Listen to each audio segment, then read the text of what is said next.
Then we need to get you in the air. Nikolai stretched out his wings and flapped them quickly as he jumped into the air, but he promptly fell to the ground, awkwardly tripping so that he landed on his face. He shook his head and got back up, repeating the process again and again, while Ulrich gave words of encouragement and praise, as well as pointers. Growing tired, Nikolai tried once more. He set his jaw and jumped as high as he could, his wings beating frantically.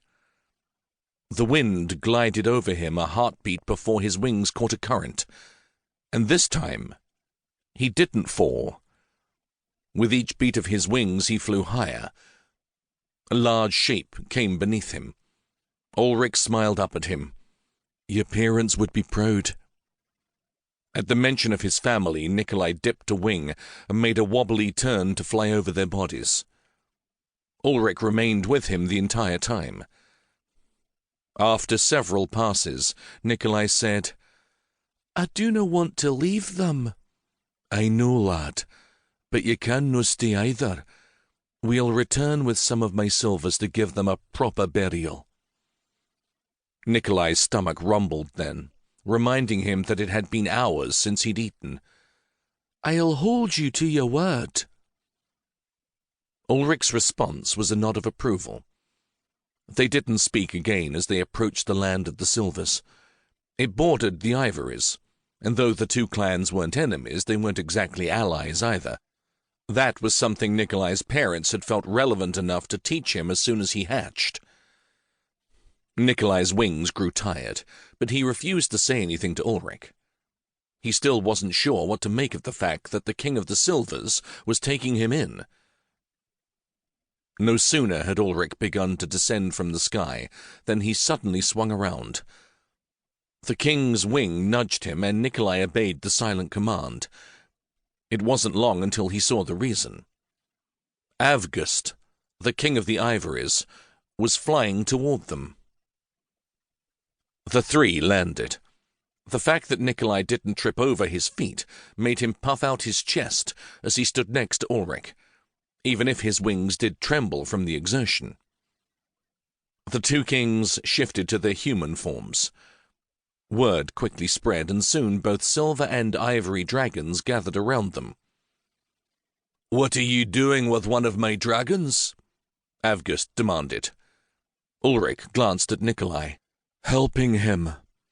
"He should have come to me." "He just learned to fly," Ulrich stated. "He was orphaned and alone, his parents killed by other ivories." Avgust's gaze swung to Nikolai. "Is that true, lad? Did ivories kill your parents?" Nikolai nodded, his gaze locked on Avgust. Avgust turned to his dragons. "I want those responsible brought to me by day's end tomorrow." Then he faced Nikolai. "I'll see justice done."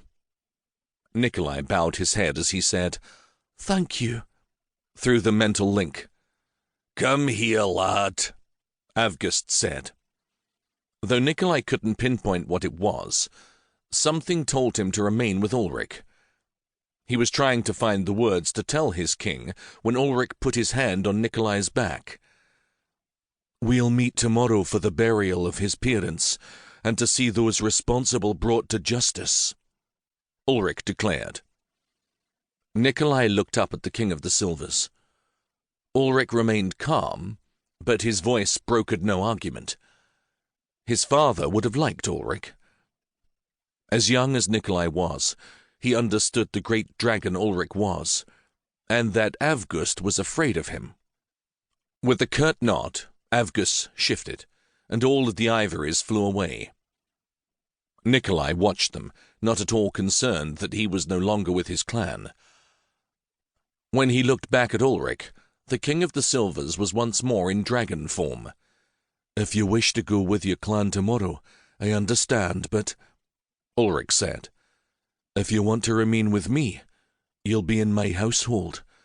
I'll train you to fight and in magic, as well as all the ways of a dragon. You'll be a member of my clan always. But after what I witnessed from you this day, I suspect that you have another path that will eventually return."